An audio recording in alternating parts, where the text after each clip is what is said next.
Hey guys, I'm just frickin'. Oh my goodness. Teaches me to try to. Oof.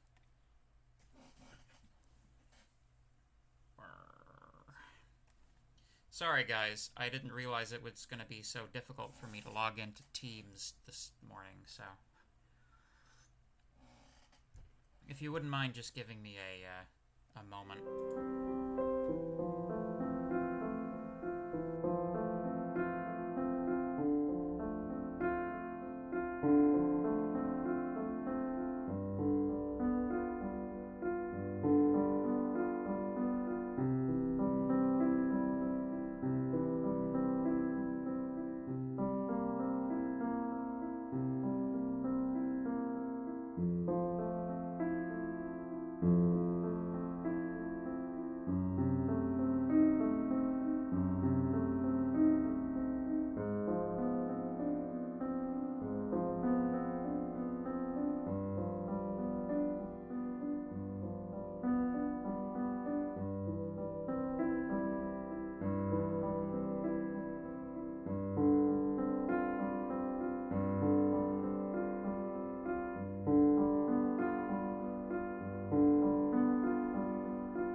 Okay, I think I've managed it.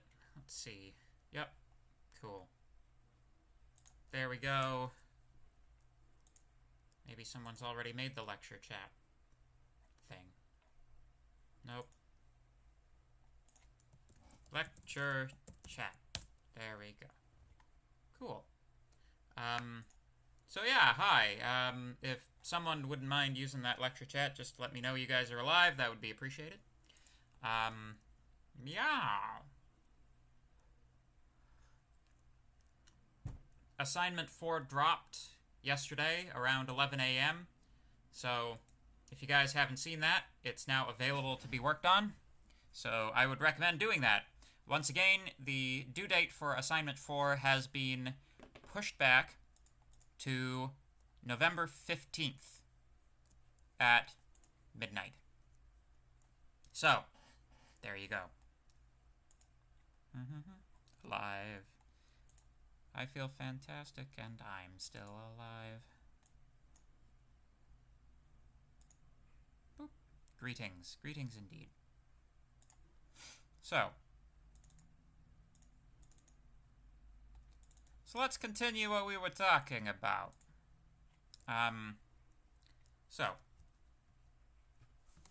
We were talking about data structures.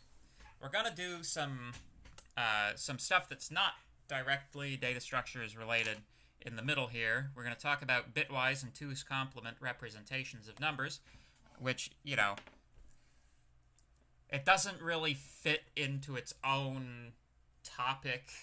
I guess I should have covered it earlier when we talked about operators, but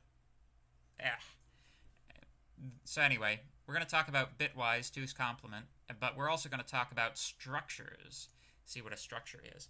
So,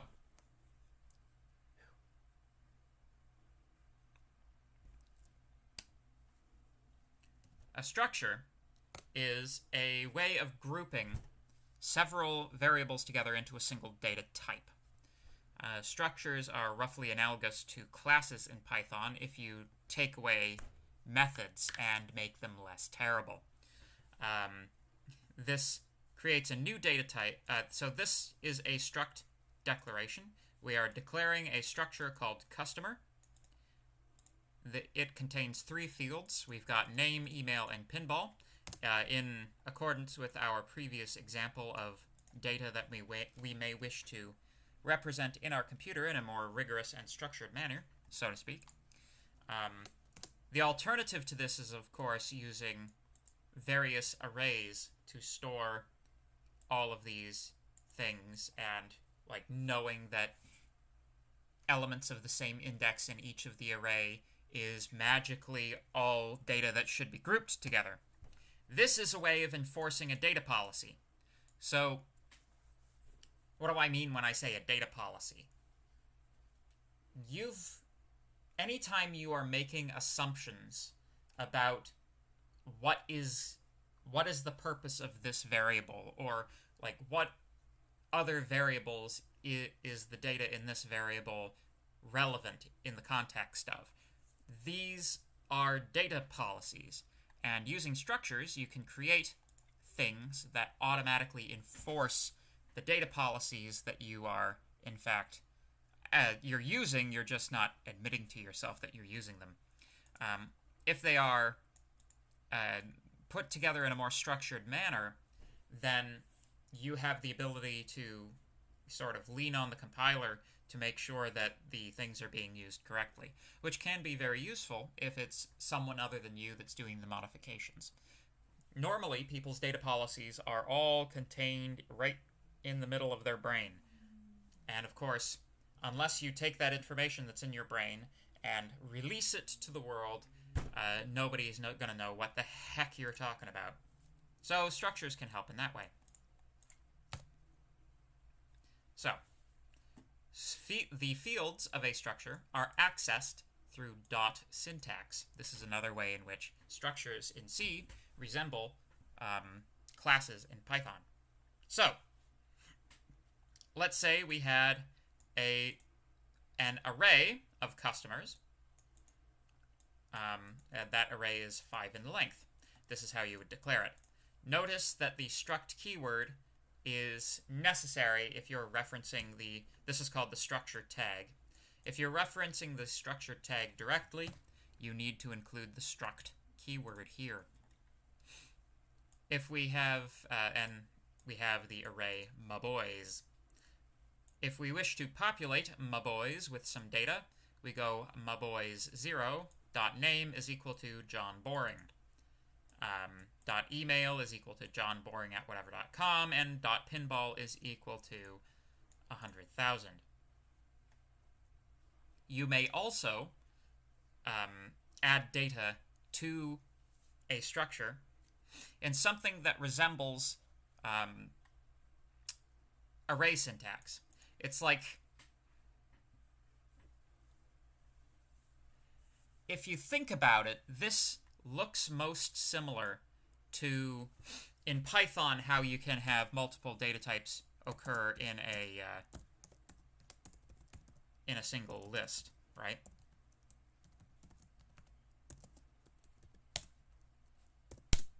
It kind of looks like that.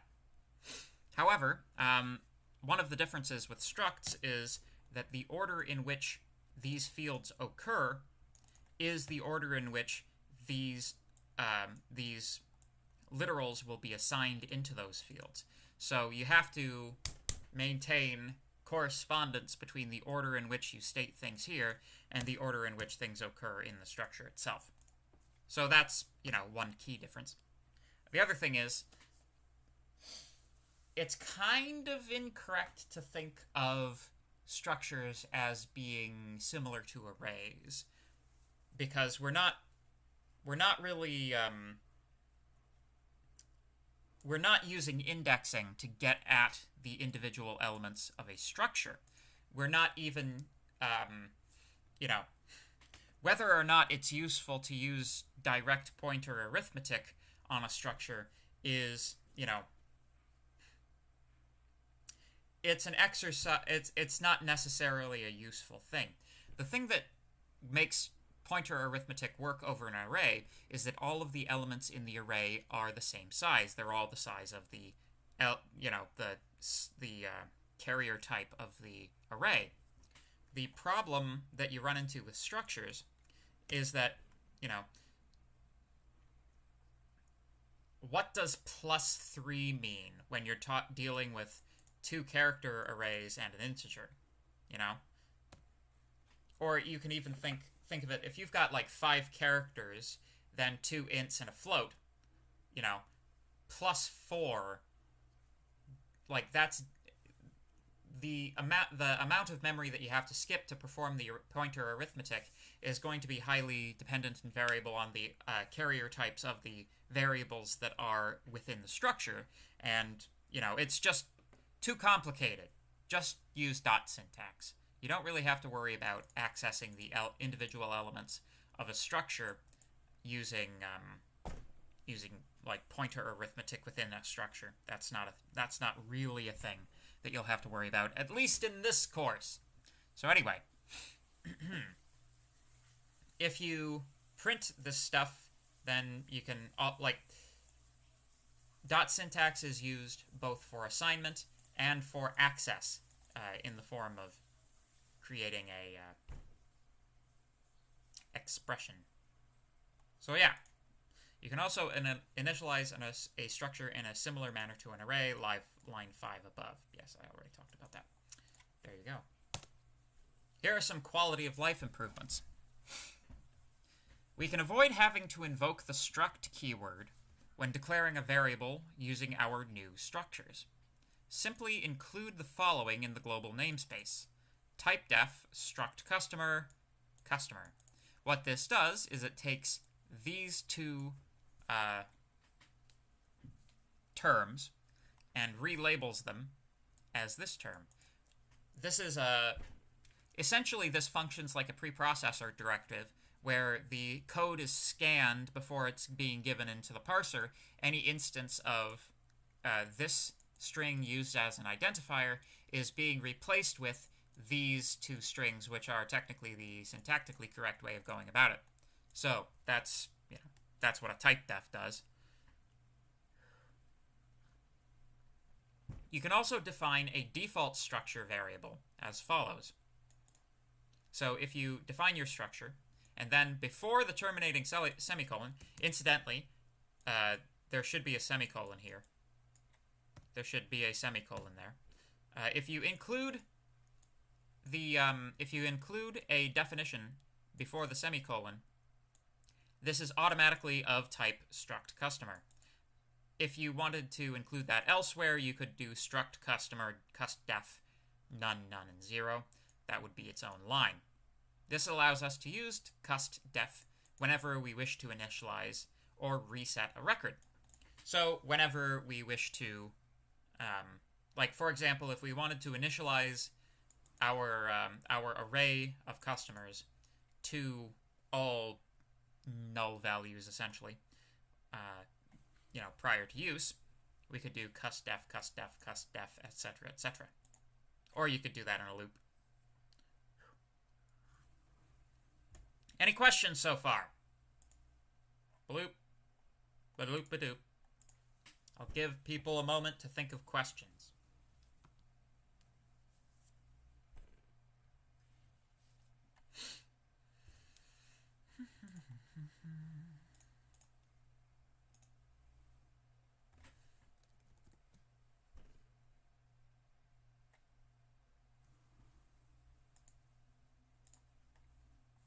Nobody seems to have any questions.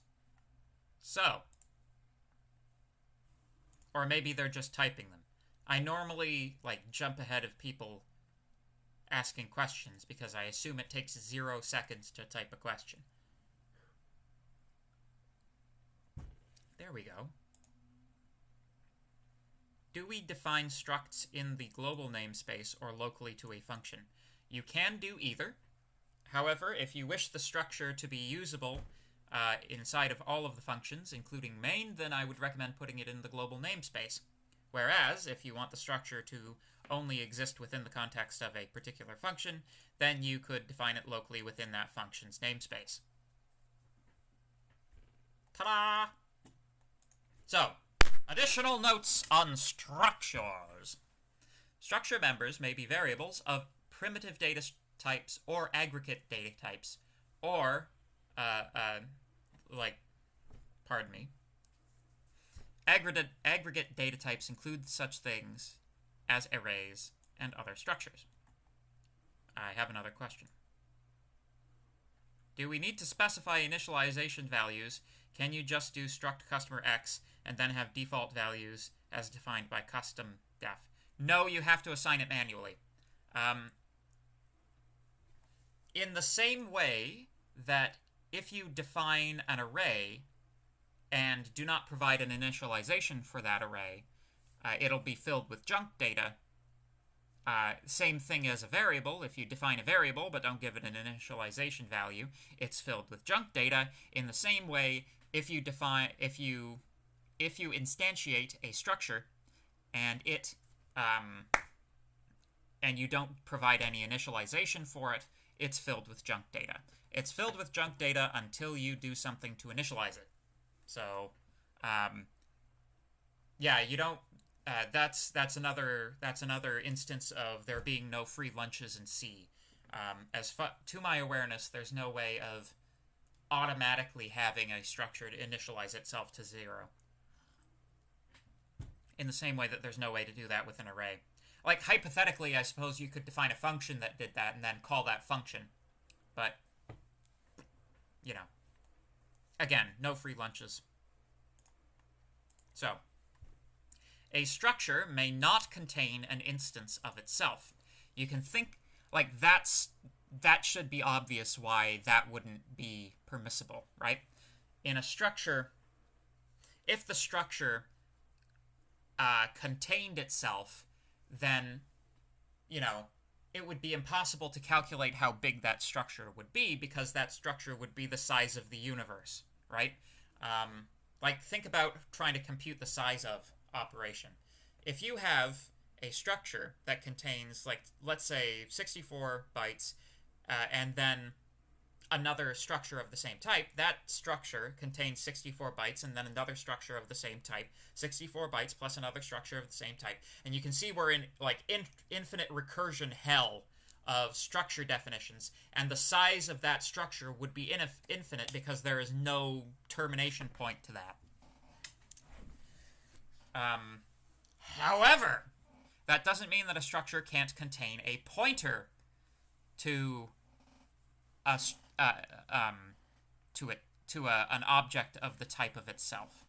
So because a pointer is a memory address, and that memory address takes up a fixed number of bytes, because the pointer takes up a fixed number of bytes, whether it's null or whether it's filled or whether it's whatever, the pointer can point to anything, so it can definitely point to another instance of the structure you're talking about.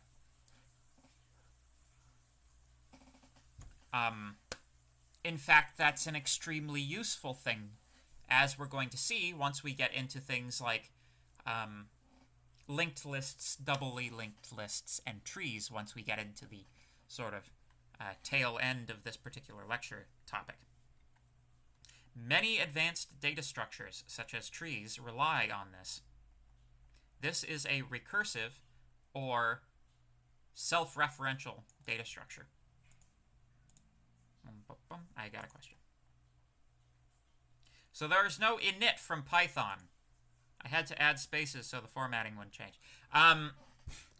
No. A structure is not a class. Init is a method, right? Structures have no methods. No methods. If you want to write a function that takes a particular structure as an argument, then you can do that. But that doesn't, like, it's still just a function. It's just a function that might take a structure as an argument. Kind of like how, it's like the distinction, if you think back to our file operation functions from a few, I think yesterday, last week, no, 2 days ago? Yes, if you think back to 2 days ago, the long and heady, you know, the before times, those functions took as their first argument a structure that contains all of the data necessary for interpreting files from the hard drive as file streams. They took a pointer to it, so the parameters inside of those structures could be modified by the function, but these were not methods of the file stream object class, or the file stream class, right? In Python, those functions are methods of file streams. In C, those are functions, and you pass them a file stream structure. So no, there's no init. There's no init, there's no EQ, there's no defining methods for these things. Methods, you cannot access methods through dot syntax with structures. Maybe I'm beating a dead horse here, but yeah. Also, somewhat unrelated question about pointers. How come pointers never overlap with existing data?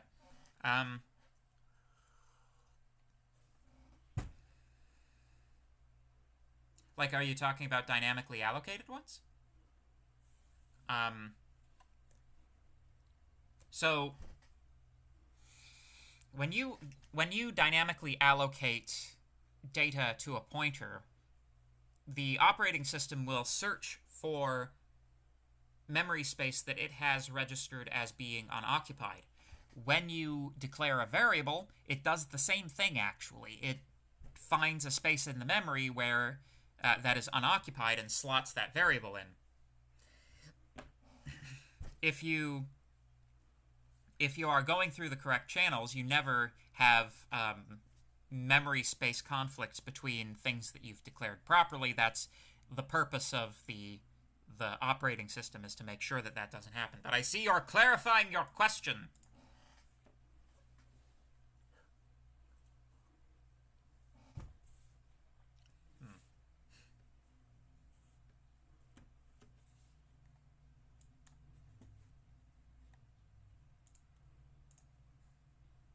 How come when you make a pointer, it doesn't just point somewhere just before the useful data?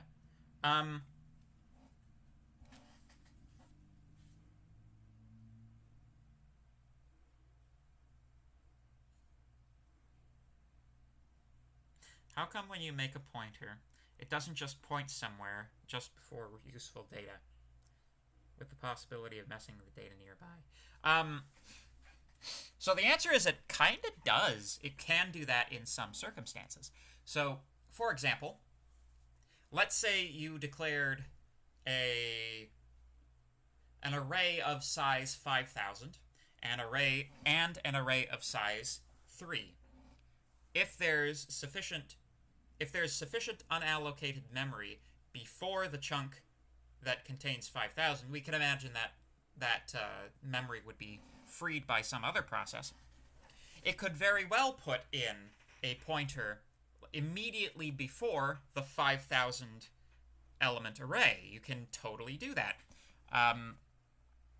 And then, if you wrote your program in such a manner that your pointer would read into unallocated memory space, in this case, it wouldn't be unallocated. It would be allocated to the other array. And you would, in fact, be reading out the values contained in the other array. That doesn't mean that it's meaningful, and it doesn't mean that it's repeatable. Since the memory allocation mechanism of the operating system is going to do something different every time you run it, because the state of the operating system is going to be different every time you run it, you cannot rely on any particular placement of objects in memory. It is best to think of the placement of objects in the placement of objects in memory as being random. So you can't rely on the small array being before the big array in order to sort of clandestinely also read the big array as you're reading the small array.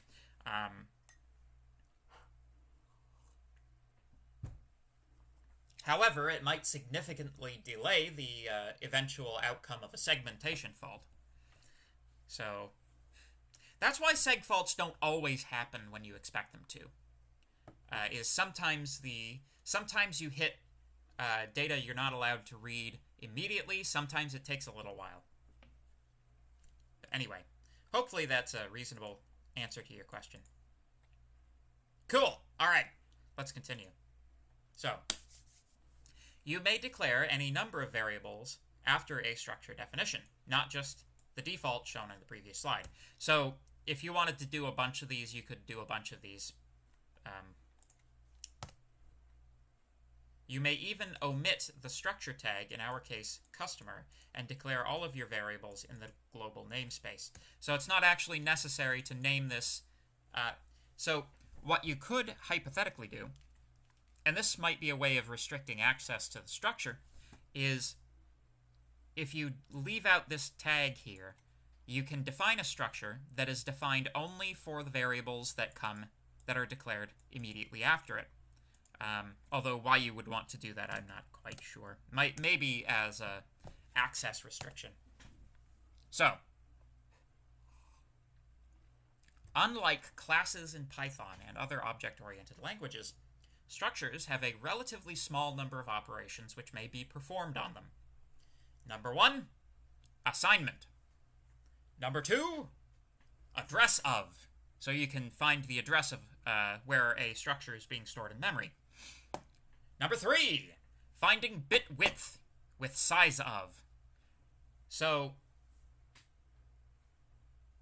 obviously, if you're going to make an array of these bad boys, it's necessary for the compiler to know what the bit width is of each individual one, so it can allocate the correct amount of space to your array, or so that you can allocate the correct amount of space dynamically, using malloc and friends. The size of a structure is roughly the sum of all the sizes of its fields. However, sometimes blank spaces may be included due to the addressing of small variables. Generally speaking,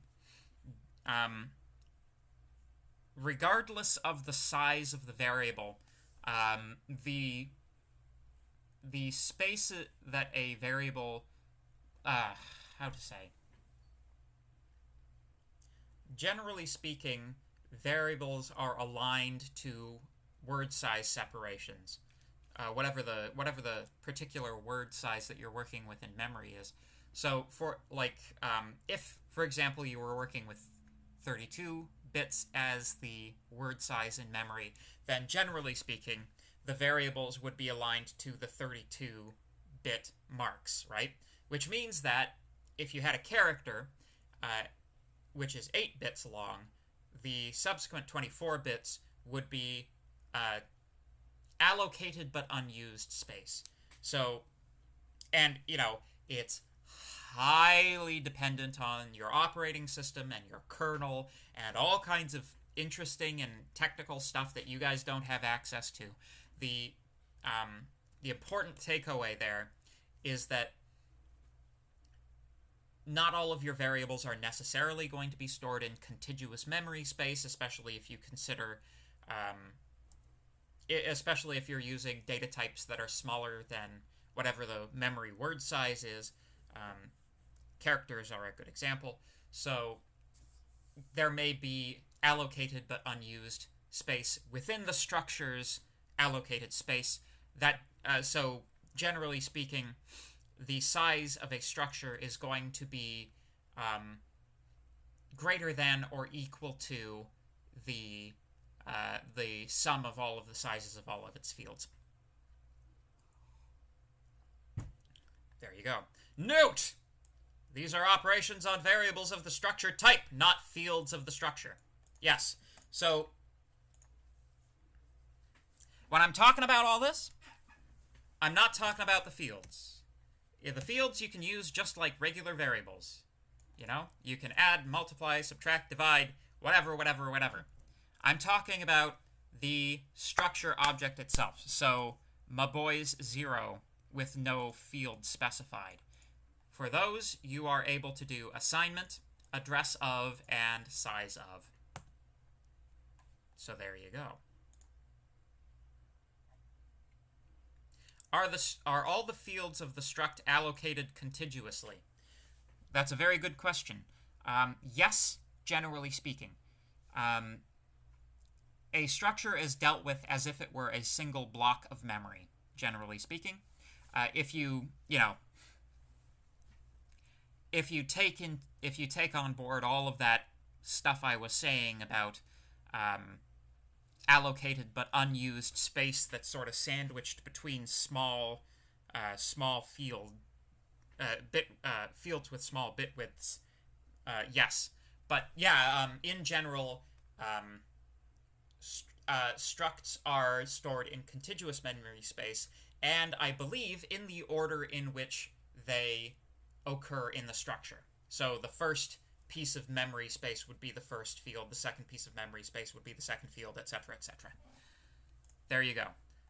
It would take, in order to verify that information, it would take diving into, you know, casting a structure pointer as a void pointer and then manipulating it and reading out what the stuff is in there to be able to see where things are actually being stored. If you wanted to test that theory, which I'm not going to do. I'm just not going to do it. So here's an example. A longer example. We have a structure for cards. Cards are defined by a face and a suit. So the face value and the suit value. These are both character arrays, and the structure card contains only these two character arrays. We are defining a struct card A card, some card. We place strings into the two character arrays in precisely the manner that you may expect it to occur.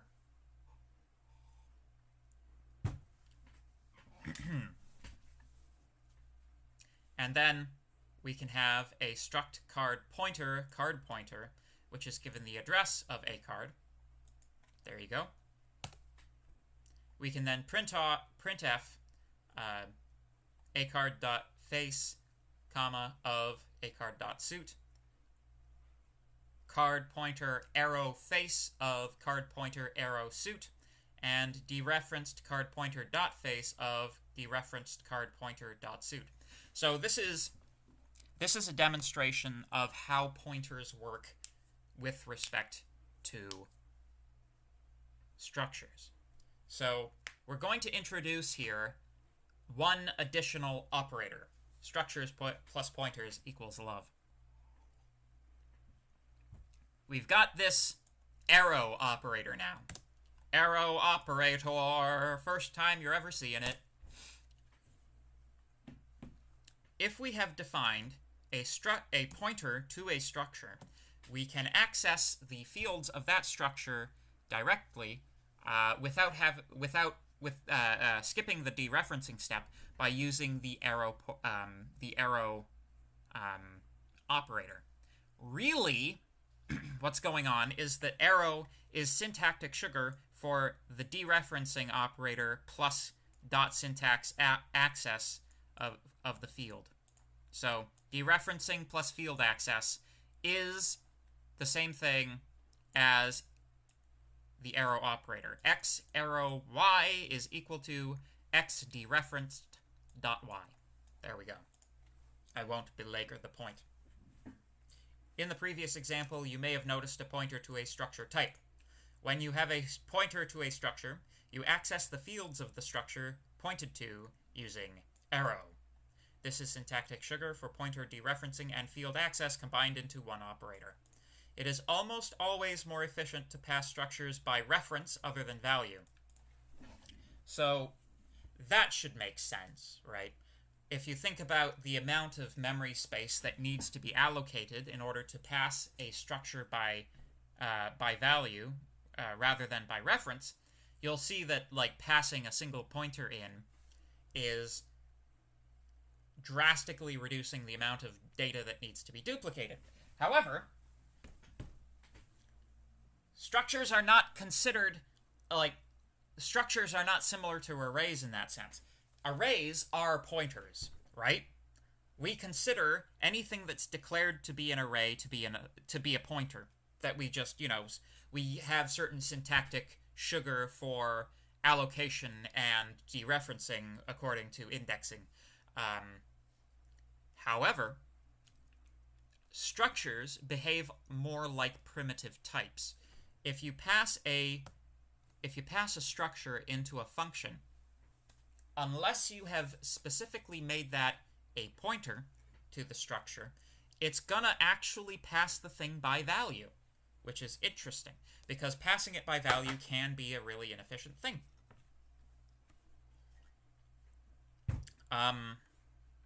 So yeah, generally speaking, good idea to pass by reference. Probably when we throw together the assignment that has to do with all of this structure stuff, we are going to have the stuff passed in by reference rather than by value. But it's important to understand the distinction. Of course, the easiest way to pass a structure in by reference is to just put the ampersand operator before it when you're plugging it into your function. So, you can allocate memory to a structure pointer in the same way as everything else, using malloc or calloc or whichever of those cousins that you wish, and don't forget to free it at the end. Good! So I'll pause briefly again to take any questions that you guys might have about structures, so far.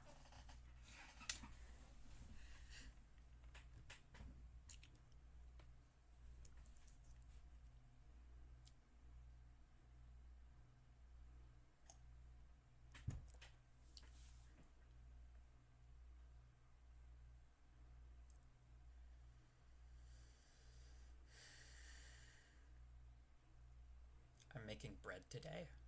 It's very exciting. I'm actually making pickle bread today. It's very exciting. I'm making pickle bread with the cloves of garlic that were at the bottom of the pickle jar. So it's like instead of water, it's using pickle brine and chopped up pieces of pickled garlic inside of the pickle bread. I'm very excited to see how it turns out.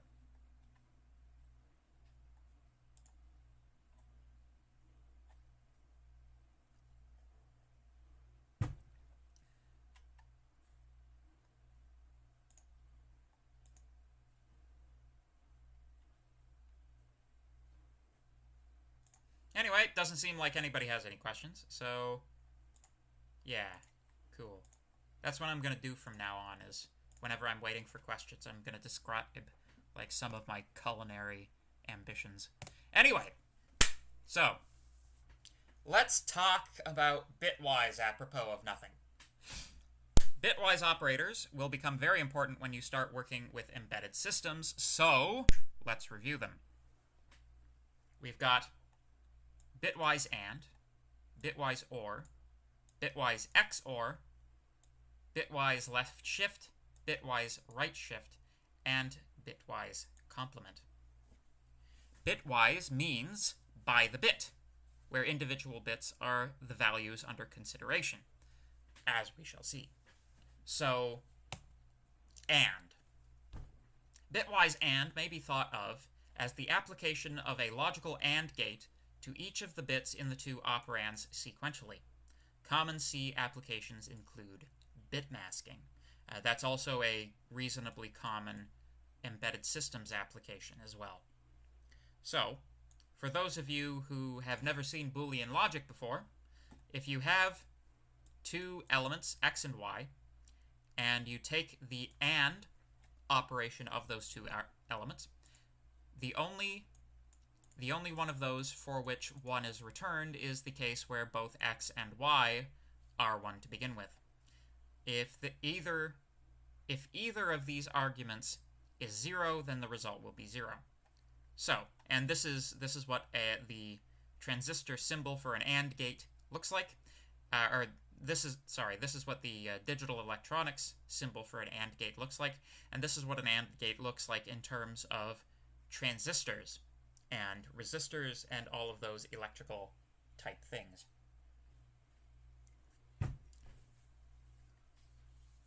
The voltage has to be passed through both of these in order to reach out.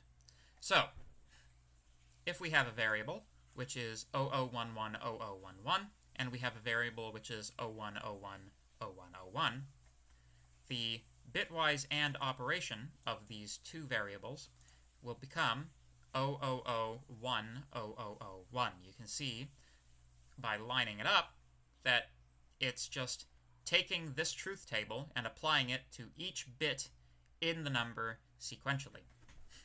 So the bitwise operations are not necessarily how to put it? They don't necessarily make arithmetic sense. So if you were to ask yourself, what single operation would turn 51 into 80, if you had 51 and you did something by 85 to it, what could you do to get 17? And it's like, you know, algebraically and arithmetically, it doesn't really make a lot of sense. However, let's talk about what a byte masking application is. So I think I may have just lost connectivity. Let's see. Yep.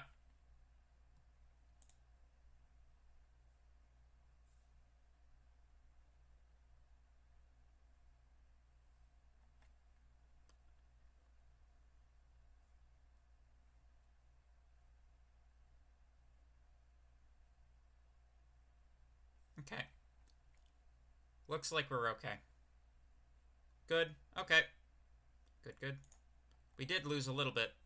That's okay. I don't know. It's the internet's been kind of funny today. I'm not sure how to explain it. Anywho. Good. Cool. So, let's talk about what a byte masking operation is. So, when you get into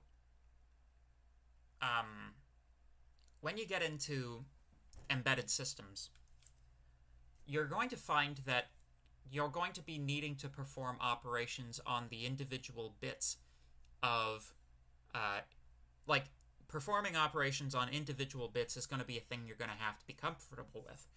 Generally speaking, the way that an embedded system will often work is you have your chip. That chip has a number of pins, and your microcontroller can control the voltage coming out of those pins, whether that's high or low voltage. You don't get hardly any amperage out of a microcontroller, but you can use those to run like power transistors, so that you could even like run a DC motor off of the output coming off of a digital I/O pin on a microcontroller, so long as you're running that signal through a power transistor to be able to supply the correct amount of amperage to the DC motor. And that's kind of, you know, oof. Wow, did you guys hear that? I just cracked my sternum. Oof. That's how you would drive a DC motor via, well, I mean, in a simple on-off kind of fashion. Or you can imagine that being applied to any number of things. But it kind of depends on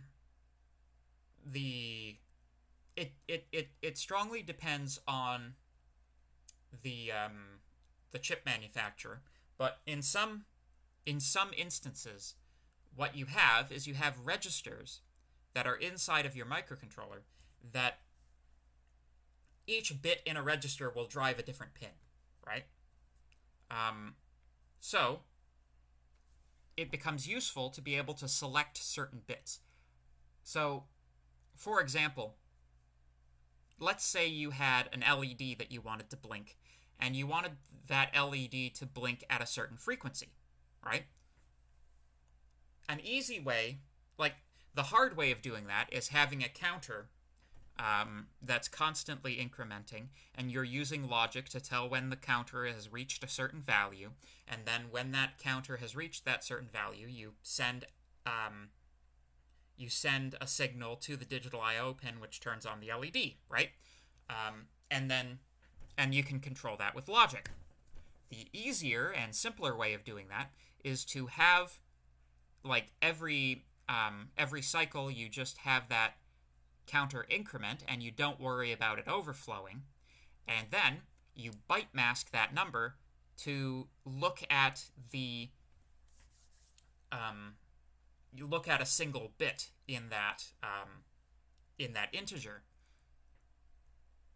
The bigger, like, the more significant the bit that you byte mask over to drive that LED, the the more you are going to increase the amount of time that it is in any one state. So you are decreasing the frequency of the blinking by selecting a more a more significant bit. And the way that you select a single bit from something like that is that you perform a bitwise AND operation with the bit that you want to select being 1 and all the rest of them being 0. If the bit that you select is 1, then if the number that you're bitwise ANDing with is 1 in that particular bit slot, then you're going to get a 1 out of that. And you can easily test that using, a Boolean comparator to see if it's, greater than 0, and then if it's greater than 0, then drive 1 to that pin, etc., etc. Anyway, so that's some embedded system stuff which you guys should be interested in, I think. I know that stuff. I did mechatronics. Anyway, so bitwise OR application is applied in the same manner but using the logical OR operation. So logical OR is if x and y are 0, then x... Oh, that should be an OR, I'm sorry. If x is 0 and y is 0, then OR is 0, but in all other cases, it's 1. This is the embedded systems symbol for an OR gate, and this is what an OR transistor looks like, or an OR gate looks like in terms of transistors. So you can see that if we apply bitwise OR to the same two variable values, x and y, that x or y ends up being 0, 1, 1, 1, 0, 1, 1, 1, because if x or y is 1 in any particular bit, then it gets transferred on to the next one. So there you go. And now let's talk about XOR, which is the caret character, which is a shift 6 on most standard QWERTY keyboards. So, caret means exclusive OR, outputting 1 if the inputs are dissimilar. Common applications include bit toggling and arithmetic addition. So, if you have both of the inputs to the same, you're getting a 0, but if they're different, you get a 1. If you take a look at bitwise XOR as applied to two integers, 8-bit integers, we of course get 1s in the cases where they are dissimilar and 0s in the cases where they are the same. So what do I mean when I say bit toggling? Well, if you go back to thinking about embedded systems, if it's useful, if a single bit is a useful thing, you could, in fact, toggle the state of a digital I/O pin by performing bitwise OR with a 1, right? So if x is 1 and y is 1, then you get a 0. But if x is 0 and y is 1, then you get a 1. So you can see that is, if you're looking at this with respect to the state of x, XOR with 1 will invert the positions of the bits. Of course, the other way that you can do that is just with a simple unary complement operation, as we shall see. But, yeah, anyway. XOR has some particular applications when you're trying to calculate, for example, arithmetic addition. But, you know, that's okay. It's kind of the odd one out. It doesn't get as much use as the other two. The symbol for XOR is it's the OR gate, but you got a line here. That's fine. And this is what it looks like in terms of other gates. Notice this little circle here means that the output of this AND gate is inverted. So there you go. All right, that's about as much time as we have for today. If you have any questions, I'll answer them. But if you don't, then see you tomorrow.